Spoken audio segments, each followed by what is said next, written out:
오늘 제가 여러분께 꼭 말씀드려야 할 이야기가 있습니다. 제15년 재활 경력을 통틀어 가장 충격적이었던 사건에 관한 것입니다. 건강을 위해 매일같이 드시는 채소가 어쩌면 여러분의 몸을 서서히 망치고 있을지도 모른다는 사실 말입니다. 오늘만큼은 저는 병원의 편이 아니라 여러분의 편에서 이 이야기를 풀어나가 볼까 합니다. 많은 분들이 건강을 위해 채소를 드십니다. 당연한 일이죠. 저 역시 그렇게 믿어왔으니까요. 그런데 이것이 잘못하면 치명적일 수 있다는 사실을 깨달은 순간 제가 그동안 어르신들께 드렸던 식단 조언들이 머릿속에서 빙빙 돌았습니다. 지금부터 제가 말씀드릴 4가지의 채소 섭취 습관은 99%의 사람들이 모르고 있는 내용입니다. 이 영상을 끝까지 보시고 나면 여러분의 식습관이 완전히 바뀔 것이라 확신합니다. 왜냐하면 저 역시 그랬으니까요. 단도직입적으로 첫 번째 채소부터 말씀드리겠습니다. 본격적인 오늘의 건강 이야기를 전해드리기 전에 채널 구독과 영상의 좋아요 버튼 한 번씩 꼭 부탁드리겠습니다. 여러분은 어디에서 이 영상을 보고 계신가요? 댓글로 여러분이 어디서 이 영상을 보고 계신지도 꼭 알려주세요. 안녕하세요. 시니어 건강 재활센터에서 15년간 어르신들의 건강 회복을 돕고 있는 팀장 김영호입니다. 이 이야기는 작년 가을 제가 담당하던 어르신으로부터 시작됩니다. 조 어르신은 건강에 누구보다 관심이 많으신 분이셨습니다. 매일 아침 산책을 하시고 채소 위주의 식단을 고집하셨죠. 특히 브로콜리와 양배추를 즐겨 드셨는데 생으로 드시는 걸 더 좋아하셨습니다. 영양소가 파괴되지 않는다고 믿으셨거든요. 그런 조 어르신이 어느 날 센터에 오셨을 때 얼굴이 말이 아니었습니다. 안색이 창백하고 배를 움켜쥐고 계셨어요. 무슨 일이냐고 여쭤봤더니 며칠 전부터 배에 가스가 심하게 차고 복통이 있다고 하셨습니다. 그런데 더 놀라운 건 최근 들어 손발이 저리고 뼈가 시큰거린다는 말씀이었습니다. 저는 즉시 조 어르신을 모시고 협력병원으로 갔습니다. 검사 결과를 받아보고 저는 할 말을 잃었습니다. 대장에 가스가 가득 차 있었고 골밀도 검사에서는 골감소증 진단이 나왔습니다. 의사 선생님께서 조심스럽게 물으셨습니다. 평소에 채소를 많이 드시나요? 조 어르신은 자랑스럽게 대답하셨죠. 네, 건강을 위해서 하루에 3번 매 끼니마다 채소를 챙겨 먹어요. 특히 생으로 먹는 걸 좋아합니다. 그때 의사 선생님이 말씀하셨습니다. 그게 문제일 수 있습니다. 채소를 너무 많이, 그것도 잘못된 방법으로 드신 것 같습니다. 저는 그 순간 머리를 한 대 얻어맞은 것 같았습니다. 건강을 위해 먹는 채소가 오히려 독이 될 수 있다니요. 그날 이후 저는 미친 듯이 공부했습니다. 채소 섭취에 관한 논문들을 찾아보고 영양학 전문가들을 만나 상담했습니다. 그리고 알게 된 충격적인 사실들을 지금부터 여러분께 모두 공개하겠습니다. 첫 번째로 말씀드릴 치명적인 습관은 바로 가지를 날것으로 드시는 것입니다. 가지는 보라색 빛깔이 아름답고 영양도 풍부한 채소입니다. 많은 분들이 샐러드에 넣어 생으로 드시기도 하는데요. 이건 정말 위험한 행동입니다. 조 어르신의 이웃이셨던 67세 박순자 어르신의 경우가 대표적입니다. 박 어르신은 텃밭에서 직접 기른 가지를 자랑스러워 하셨어요. 신선한 게 좋다며 날로 썰어서 초고추장에 찍어 드시곤 하셨죠. 그런데 어느 날부터 심한 복통과 구토 증상이 나타났습니다. 처음엔 체한 줄 알았대요. 하지만 증상이 계속되자 병원에 가셨고 의사 선생님이 최근에 뭘 드셨냐고 물었을 때 생가지 이야기를 하셨습니다. 바로 그게 원인이었습니다. 가지에는 솔라닌이라는 독성 물질이 들어 있습니다. 이 솔라닌은 감자 싹에서도 발견되는 성분인데요. 적은 양은 우리 몸의 염증을 줄여주고 면역력을 높여주기도 합니다. 하지만 문제는 생으로 먹었을 때입니다. 가지를 날것으로 먹으면 솔라닌이 그대로 체내에 흡수됩니다. 이렇게 되면 복통, 구토, 설사는 기본이고요. 심하면 두통과 어지럼증까지 나타납니다. 박 어르신처럼 말이죠. 더 무서운 건 장기간 섭취했을 때입니다. 솔라닌이 체내에 쌓이면 호흡 곤란이 올 수 있고 근육이 위축되며 심지어 정신착란 증상까지 나타날 수 있습니다. 박 어르신은 응급실에 실려가셨을 때도 무슨 일인지 몰라 당황하셨습니다. 의료진이 위세척을 하고 수액을 맞추며 상태를 안정시켰지만 그날의 고통을 어르신은 아직도 생생히 기억하신다고 합니다. 다행히 솔라닌은 열에 약합니다. 가지를 찌거나 볶거나 구우면 이 독성 성분이 대부분 파괴됩니다. 그래서 가지는 반드시 익혀서 드셔야 합니다. 된장국에 넣어 끓이거나 기름에 볶아서 드시면 영양도 풍부하고 안전하게 즐기실 수 있습니다. 제가 박 어르신께 이 사실을 설명드렸을 때 어르신은 눈물을 글썽이셨습니다.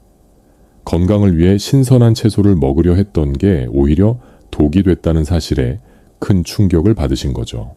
하지만 이제는 가지를 올바르게 조리해서 드시고 건강도 완전히 회복하셨습니다.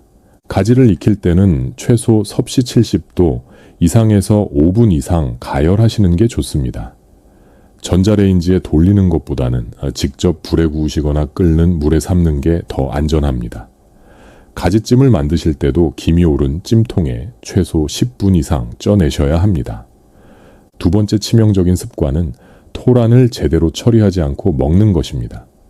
토란탕, 토란국 참 맛있죠. 명절 때 빠지지 않는 음식이기도 합니다. 그런데 이 토란을 잘못 다루면 정말 위험합니다. 센터에 다니시는 70세 이영숙 어르신의 경우를 말씀드리겠습니다. 이 어르신은 시골에서 직접 캔 토란으로 국을 끓이시다가 큰일 날 뻔했습니다. 토란을 씻어서 껍질을 벗기는데 맨손으로 작업하셨대요. 그런데 작업하는 동안 손이 점점 가려워지더니 나중엔 손이 갈라지고 따갑기 시작했다고 합니다. 이상하다 싶어서 물로 씻었지만 증상은 더 심해졌습니다. 급하게 센터로 오셨는데 손을 보니 정말 심각했습니다. 붉게 부어오르고 피부가 갈라져 있었어요. 제가 물었습니다. 어르신 토란 손질하실 때 장갑 끼셨어요. 아니 그냥 했지. 뭐 문제 있나? 문제가 있고 말고요. 토란에는 옥살산 칼슘이라는 성분이 들어 있습니다. 이 물질은 표백제나 녹제거제에도 쓰이는 강한 화학 물질입니다. 사람 피부에 닿으면 당연히 자극을 일으키죠. 더 무서운 건 이걸 그냥 먹었을 때입니다. 옥살산 칼슘은 우리 콩팥에 치명적인 손상을 입힙니다. 토란을 제대로 익히지 않고 먹으면 떫고 아린 맛이 나는데 그게 바로 이 옥살산 때문입니다. 이영숙 어르신은 다행히 토란을 먹기 전에 손에 증상이 나타나서 큰 화를 면하셨습니다. 만약 제대로 익히지 않은 토란을 드셨다면 콩팥 손상으로 병원 신세를 지셨을 겁니다. 심한 경우엔 생명까지 위험할 수 있습니다. 제가 센터에서 일하면서 알게 된 사실인데요.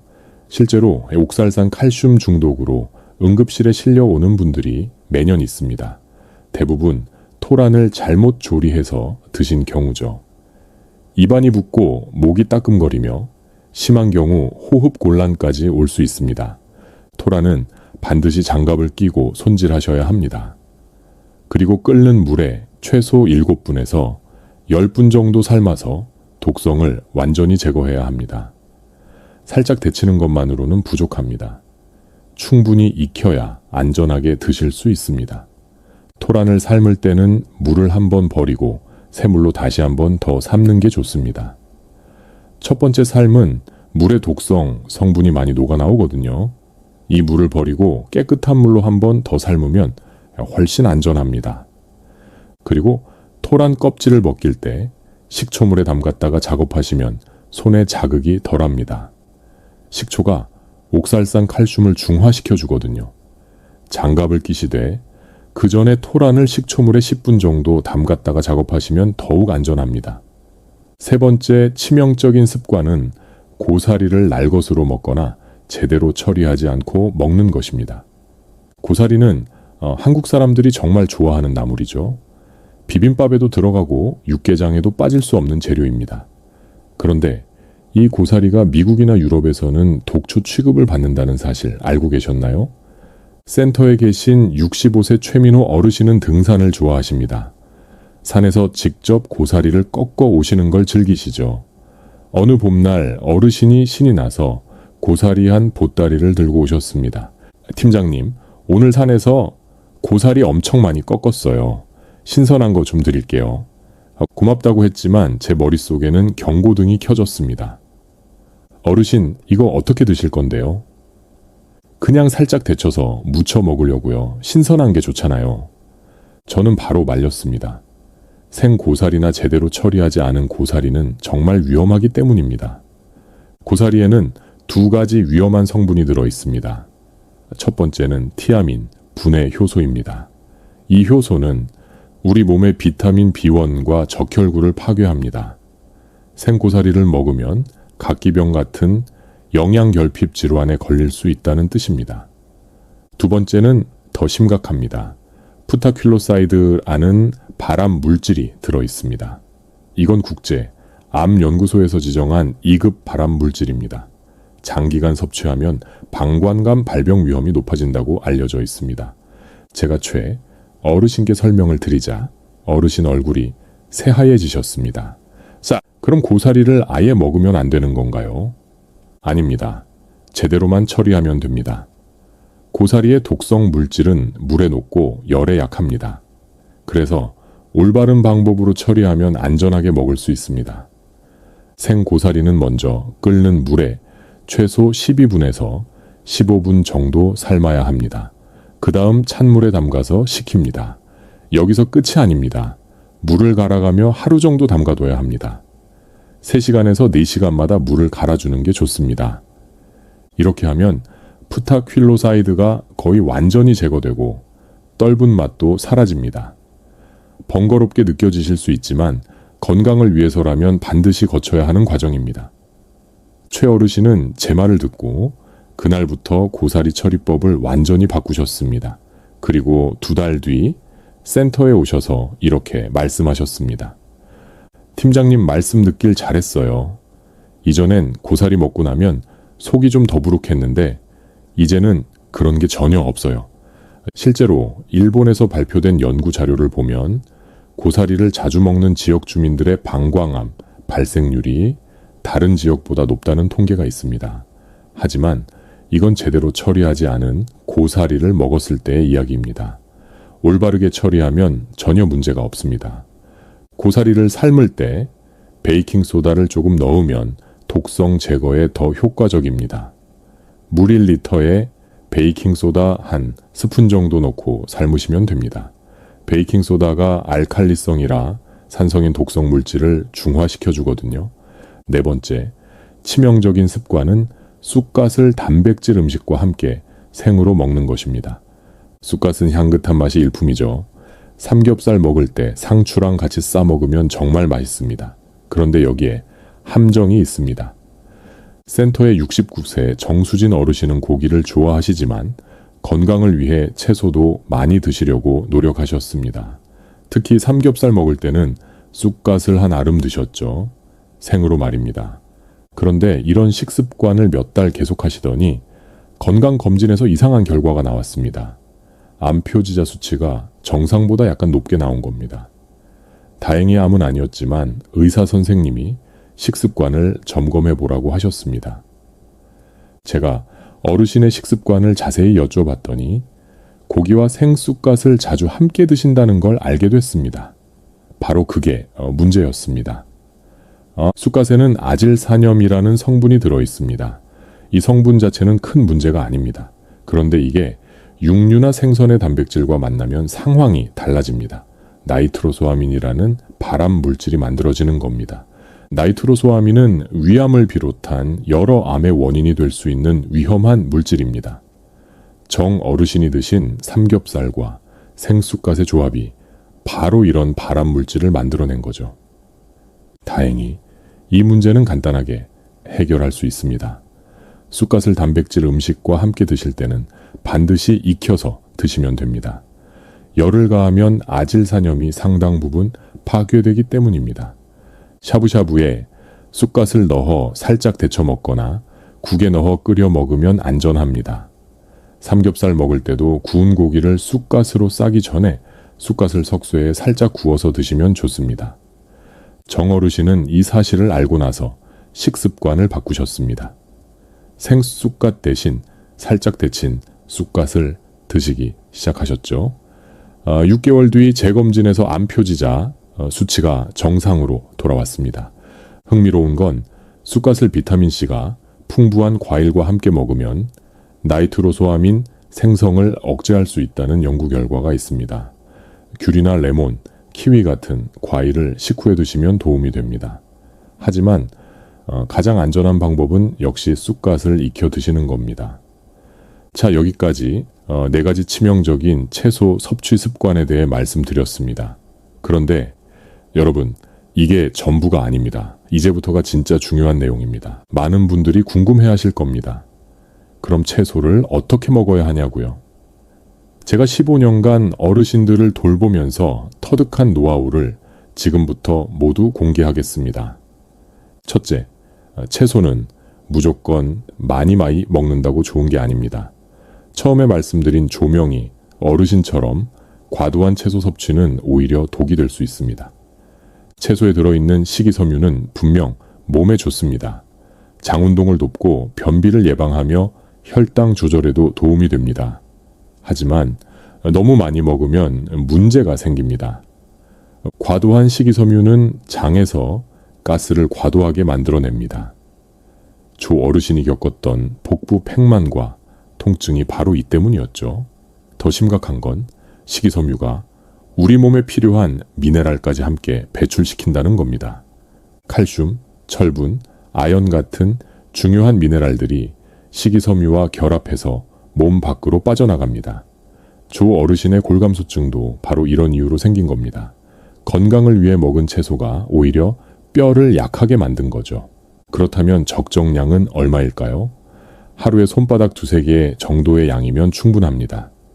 끼니마다 조금씩 나눠 드시고 다른 음식들과 균형 있게 드시는 게 중요합니다.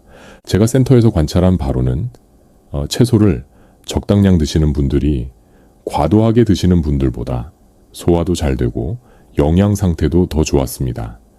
특히 70대 이상 어르신들은 소화 기능이 약해지기 때문에 채소를 너무 많이 드시면 오히려 부담이 됩니다. 둘째, 채소의 종류를 다양하게 드셔야 합니다. 한 가지 채소만 계속 드시면 특정 성분이 체내에 과도하게 쌓일 수 있습니다. 예를 들어 브로콜리나 양배추만 계속 드시면 갑상선 기능에 영향을 줄 수 있습니다. 이런 십자화과 채소들은 고이트로겐이라는 성분을 함유하고 있는데 과도하게 섭취하면 갑상선 호르몬 생성을 방해할 수 있습니다. 실제로 센터에 계시던 한 어르신은 갑상선 기능 저하증이 있으셨는데 건강을 위해 브로콜리만 매일 드셨다가 증상이 악화되신 적이 있습니다. 의사 선생님께 여쭤보니 브로콜리의 고이트로겐 성분이 갑상선 기능을 더 떨어뜨렸다는 거예요. 그래서 초록색 채소, 빨간색 채소, 노란색 채소, 흰색 채소 등 다양한 색깔의 채소를 골고루 드시는 게 좋습니다. 각 색깔마다 들어있는 영양소가 다르기 때문입니다. 초록색 채소에는 엽록소와 루테인이 풍부하고 빨간색 채소에는 라이코펜이 많습니다. 노란색 채소는 베타카로틴이 풍부하고 흰색 채소는 알리신 같은 항균 성분이 많이 들어 있습니다. 이렇게 다양하게 드셔야 영양의 균형이 맞습니다. 셋째, 생채소와 익힌 채소를 적절히 섞어 드셔야 합니다. 무조건 생으로만 또는 무조건 익혀서만 먹는 것도 좋지 않습니다.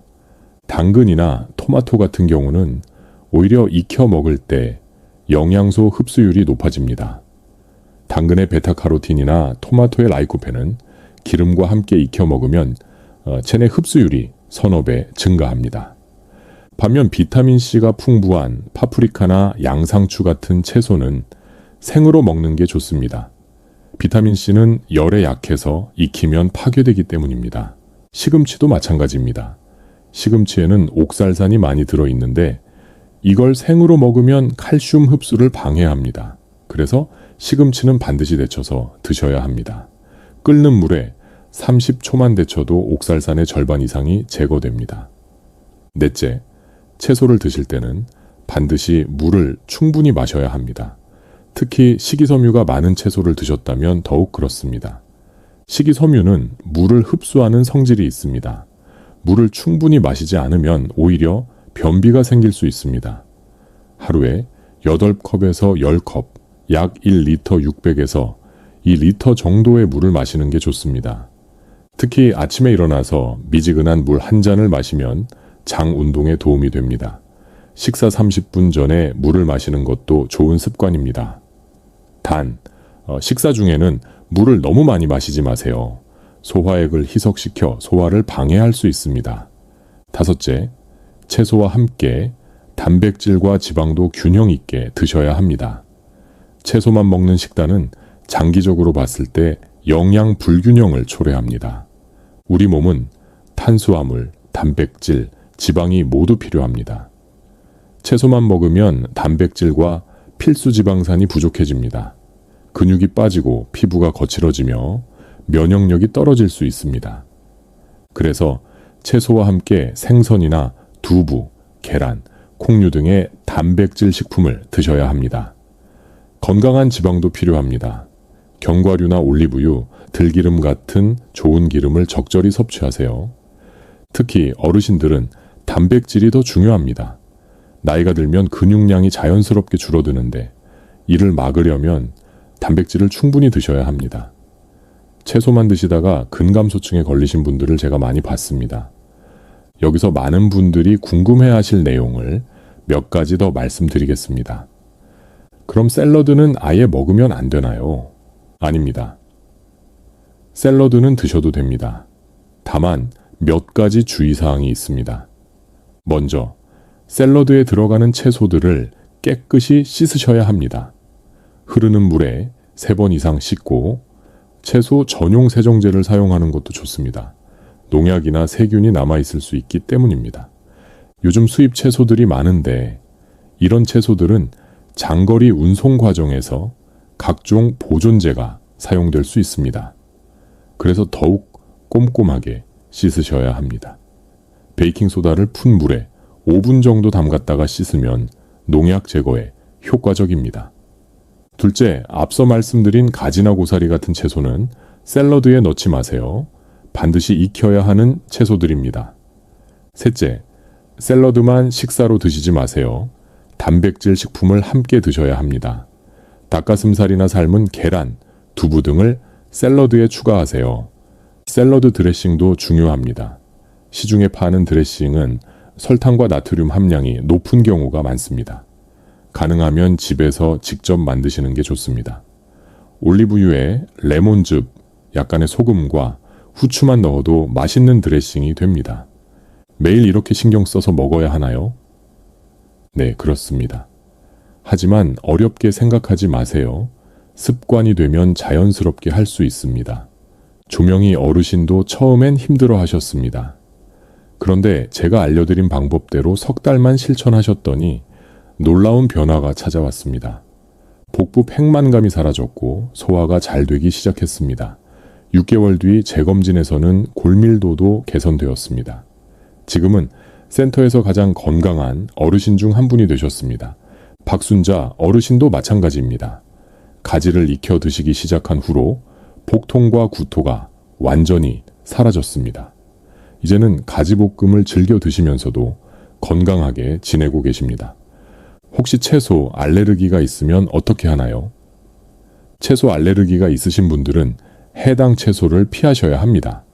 특히 샐러리, 당근, 토마토 같은 채소에 알레르기가 있는 분들이 종종 계십니다. 알레르기 증상으로는 입술이나 혀가 붓거나 목이 가렵거나 두드러기가 나는 경우가 있습니다. 이런 증상이 있으면 즉시 그 채소를 드시지 말고 병원에 가보세요. 흥미로운 건 같은 채소라도 익혀 먹으면 알레르기 반응이 덜 나타나는 경우가 있습니다. 열을 가하면 알레르기를 일으키는 단백질 구조가 변하기 때문입니다. 하지만 이것도 사람마다 다르니 반드시 의사와 상담하세요. 채소 주스는 어떤가요? 채소 주스도 좋습니다. 하지만 몇 가지 주의할 점이 있습니다. 첫째, 시중에 파는 채소 주스는 설탕이 많이 들어있는 경우가 많습니다. 성분표를 꼭 확인하세요.